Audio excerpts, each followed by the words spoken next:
Ever wanted to play a class that zooms across the screen, dishes out insane burst damage, and feels extremely rewarding when executed perfectly? Welcome to the world of Mercedes. ようこそ私のソウルソサエティへまずまずだ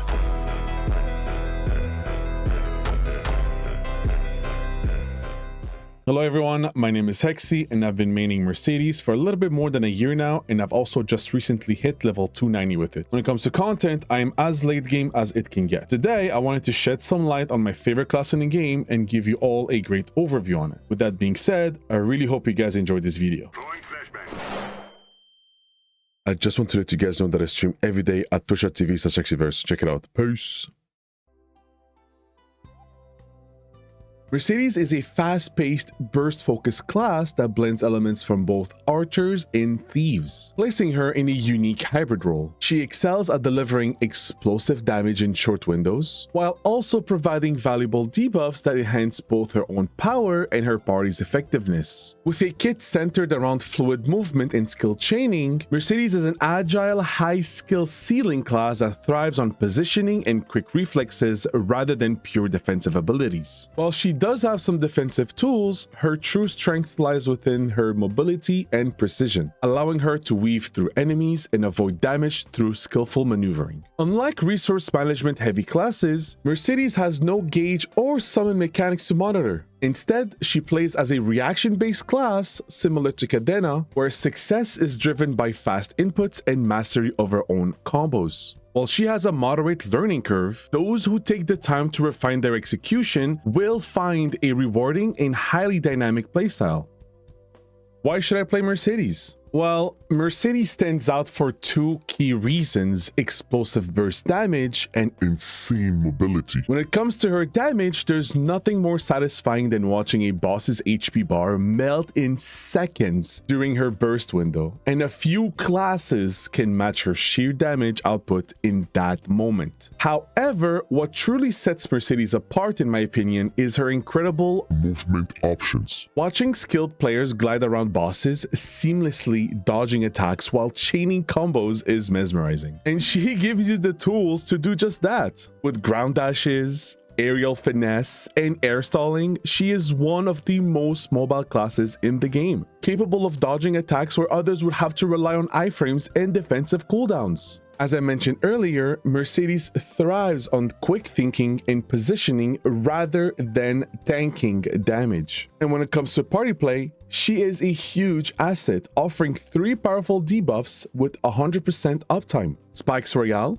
which reduces enemy defenses by 51% and later becomes 55% with 6 job. Unicorn Spike, which increases boss damage by 30% for all party members. And lastly, Touch Damage Nullification, which is a rare and powerful debuff that prevents enemies from dealing contact damage, which is kind of a game changer in late game bossing. Like I said earlier, if you're looking for a high-skill, fast-paced class with minimal resource management, very high burst potential, and valuable party utility, then Mercedes is an amazing choice. When it comes to class drawbacks, I do have to mention a couple of them. Mercedes requires constant skill linking or comboing for maximum damage. Weak off-burst damage. While her burst is incredibly strong, Mercedes struggles to maintain high DPM outside of her burst window, especially once 5th job buffs expire. A large portion of Mercedes' damage potential is locked behind her 5th job skills.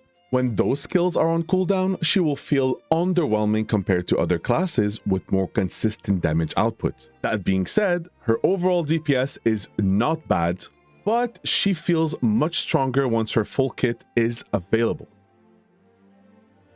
When it comes to Mercedes' ideal inner ability, what we're looking for is boss damage, crit rate, and damage to abnormal status. When it comes to link skills, I will give you guys an example of early and late game setup that I strongly recommend. When it comes to hyper skills, here is my setup.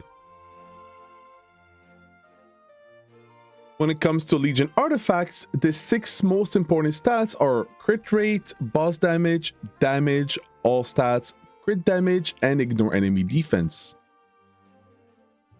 When it comes to the V matrix, or the 5th job progression, 3 sets of boost nodes are equipped on Mercedes, enhancing all skills used for bossing and grinding.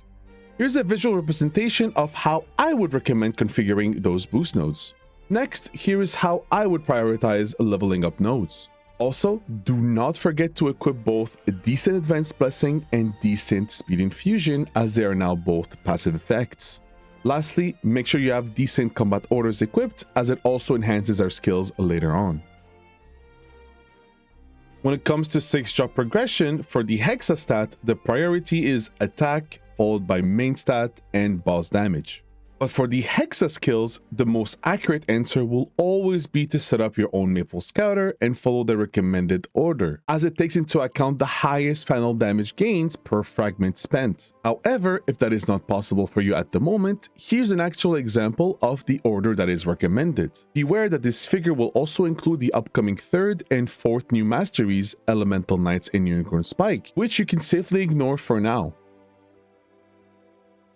When it comes to your WSE, or Weapon, Secondary, and Emblem, you ideally want either 810 or 720, where the 1st, 2nd, and 3rd value simply mean how many attack, boss, and IED lines you have. In a perfect world, every boss line should be on the secondary, as it is a lower level item compared to the weapon and the emblem, meaning you should be losing out on 1% attack for the same line. When it comes to IED, or Ignore Enemy Defense, 93% to 95% visual IED, which is represented by the number you can see on your stat window, is perfectly fine for Mercedes. Alright, now that we're done with the basics, I wanted to dive into one of the most popular questions I receive on stream, which is about cooldown reduction hats. Are they actually worth it? The short answer is a resounding Yeah, boy! How did that know? and let me expound on that. Can I expound? Yeah, if you can expound. Can I It's not so expound? much expounding about eating booty, but go ahead. Yeah. The main advantage of a cooldown reduction hat is that it lets you drop weaker skills from your combo rotation, allowing you to use Wrath of Enlil and Unicorn Spike way more frequently, our 2 strongest abilities. How much cooldown reduction do I need? Well, the breakpoints are -2 seconds and -5 seconds, and these are the only relevant ones that are applicable to Mercedes. Anything in between is ineffective. However, this also means you'll have to work harder to maintain max DPS, as you'll be constantly comboing. With that being said, there are 3 different categories for Mercedes players when it comes to their hats. You can either have a -2 second hat, a stat hat, or a -5 second cooldown hat. When it comes to the -2 second hat, it gives you access to a smooth, safer stationary combo. It's the ideal balance between usability and damage, and it's probably the best choice for mains and bossing mules. Here are some additional benefits to a cooldown hat.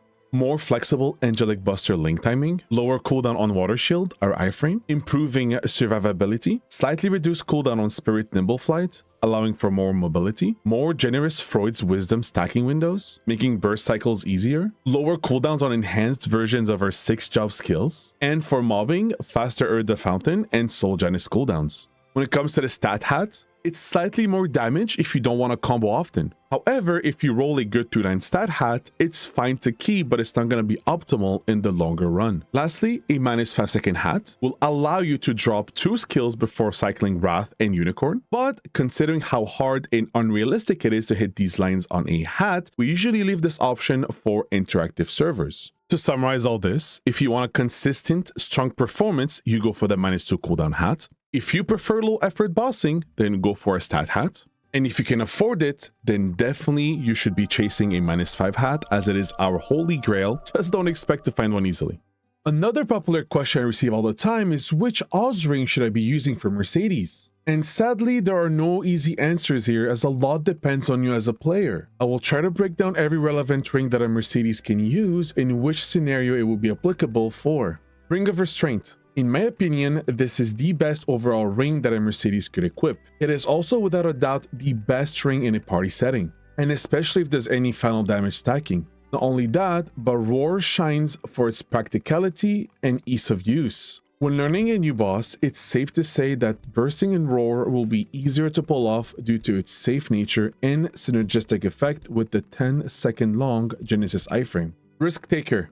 This ring is an incredibly powerful yet risky tool to use as it gets instantly cancelled the moment you take damage. However, since we have Freud's, this ring's value skyrockets to a point where it's absolutely worth it to swap to it before activating Freud's last stack. Weapon Jump. This ring works best in interactive servers where players there can take full advantage of it due to their inflation in stats compared to heroic servers. In some cases, this ring is on par or even better than Ring of Restraint. Continuous Ring. In solo scenarios and or in party scenarios where there aren't any final damage stacking shenanigans, this ring will be superior than any other ring. Granted, you're landing all of your combos and playing on the boss. Obviously, in some cases like Kalos and Kaling Phase 2, chasing the boss can expose a party to failure, so the use of Continuous Ring is not recommended. It is overall a way harder playstyle, yet extremely rewarding. Okay, but Hexy, I just got a grindstone. Which ring should I use it on? The simple answer here is Roar. Yes, you might think that our Origin and Burst already can fit in Roar 4, so why even go for Roar 5? Well, Roar 5 shines for our known Origin / Freud's Burst, and no other ring can compare. Not only that, but by nature, Roar has more applicability than Cont since you'll find yourself in a party setting way more often than not. For context, the only late-game solo content available for heroic servers at the moment is Ex-Lotus. And to give you an idea, when I soloed it, using both Roar and Cont, the pacing was extremely similar. Bursting on Mercedes is very easy, and here's how. You start off by mounting Sylvidia, you apply your long buffs, you apply your short buffs, you apply your debuffs on the boss if they weren't applied beforehand, and then you hold down Irkalla, and when that is done casting, you can now chain into your Origin. After that, you dismount Sylvidia and you can start comboing. Some little specifications that I need to bring up when it comes to bursting. First, it's very important to make sure that you have Lethal Strike equipped. This is our best in slot special rune, and it will generally proc during Origin or Irkalla depending on which one you cast it first, guaranteeing to at least have one of them affected by it. Now the question is, Irkalla first or Origin first? And to answer that, it's very simple. The general rule of thumb is to cast Irkalla first if your boss fight will be a min clear, as this won't really delay any bursts, allowing you to burst up to 11 times in a 30-minute window. Now, if the boss fight is not a min clear, then you can safely cast Origin first, which will then proc Lethal Strike and enhance your Irkalla afterwards, totaling a stronger burst by a significant amount. Lastly, since we have access to Freud's Wisdom, which in my opinion is one of the best buffs in the entire game, then I believe it's important to take advantage of it. My tip is to start around 50 seconds after you're done with Irkalla, or what I do personally is I keep an eye out for my Heroic Memories buff, and when I see it reach the 38-second mark, I start Freud's. Now that we know how to burst and what skills to use, what special note to use, how to link up and time Freud's, when to Origin first or Irkalla first, I think it's important to understand the fundamentals of linking skills and cooldown reductions on Mercedes, as that's probably what you're going to be doing after bursting. During a skill's animation or shortly after, pressing a compatible skill will chain it to the first, executing it as soon as the initial animation ends. You can view this as queuing up a skill. In some combos, this can cause the second skill to cancel the first mid-animation, allowing you to perform both in less time than using them separately. If multiple skills can be linked to the first one, only the first input will be registered and executed. While comboing, you can only queue up one skill at a time, meaning you must wait for a skill's animation to begin before using the next one in the chain. For example, if linking Wrath of Enlil into Stunning Strikes into Unicorn Spike, you would need to wait for Stunning Strikes to start before buffering up Unicorn Spike. This might be hard to grasp at first since it's a question of timing, but practice until you feel comfortable. Additionally, certain Mercedes skills like Unicorn Spike, Wrath of Enlil, Spikes Royale, and the tree portion of Spirit of LOL have their cooldowns reduced by 1 second each time you successfully link a skill. Many Mercedes combos are built around that concept to enhance mobility for map rotation, extend airtime, or maximize DPM in boss fights.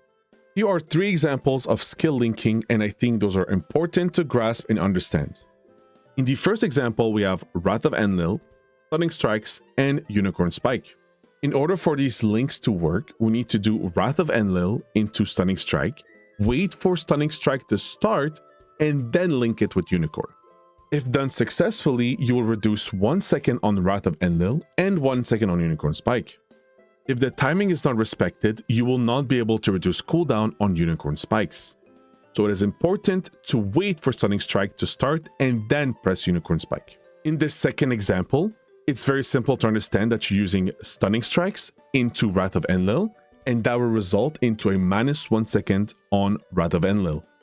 In the third example, we can achieve -2 seconds on Wrath of Enlil if you start with Stunning Strikes into Wrath of Enlil into Stunning Strikes, linking the spell twice. With that being said, here is how to DPM on Mercedes. Now, the combos will vary depending on which type of hat you have, either stat hat, -2 cooldown, or -5 cooldown. It's also important to note that depending on what type of monster you're fighting, you'll have to do a different combo, as some of them can't reach the bosses. For example, if we look at the first combo from the stat hat, it's strictly for small and medium-sized bosses, versus the one below it for large-sized bosses.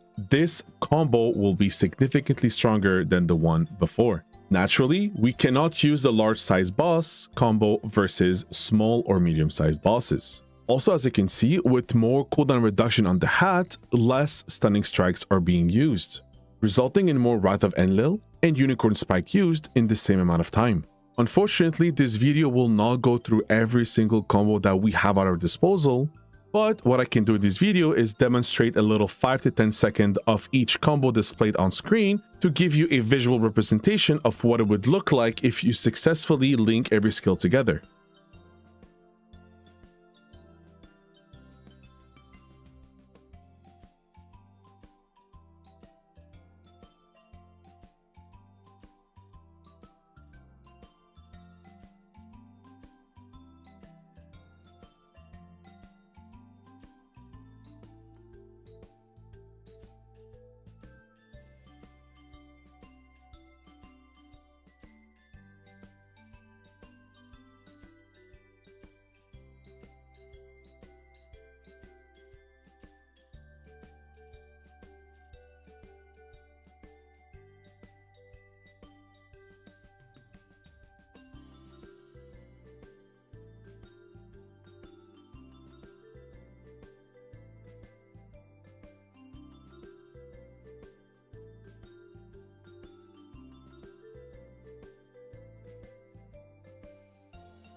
Lastly, here are some tips and tricks that I believe are interesting to mention.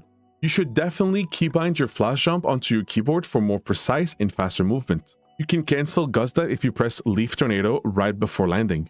Don't forget to toggle on Guided Arrow and Elemental Knights, and then you can simply forget about them. Buffing up on Silveria will dramatically reduce the end lag from casting them. Rolling Moonsault resets your flash jump unless it's casted after an upward jump. Royal Knights has 2 iframes on activation and if cancelled manually. Rolling Moonsault, Spikes Royale, Gust Dive, and Aerial Barrage all grant super stance. Lastly, Untouchable works on Magnus's Dash, Damien's Dash in Phase 2, Will's Dash in Phase 2, Corpses Found on the Ground in Vihela, the Knight's Dashes in Black Mage Phase 1, Siren's Dash in every single phase, and the first 2 slashes of her 3-part slash during Phase 2 Sunset. And finally, Tiger's Dash in Phase 1 Kaling. And that's a wrap. I hope you guys enjoyed this video as much as I did making it. I felt like there was a lack of content for my visual learners out there, so I decided to make a video for you guys. Again, for detailed information on most things that I've brought up in this video today, you should definitely head out to the Mercedes Discord and type !Bible and search up whatever you need there. I'd like to give a special shout out to every person that contributed to the Mercedes Bible, and I will see you guys in another video. Stop watching this video and go practice comboing.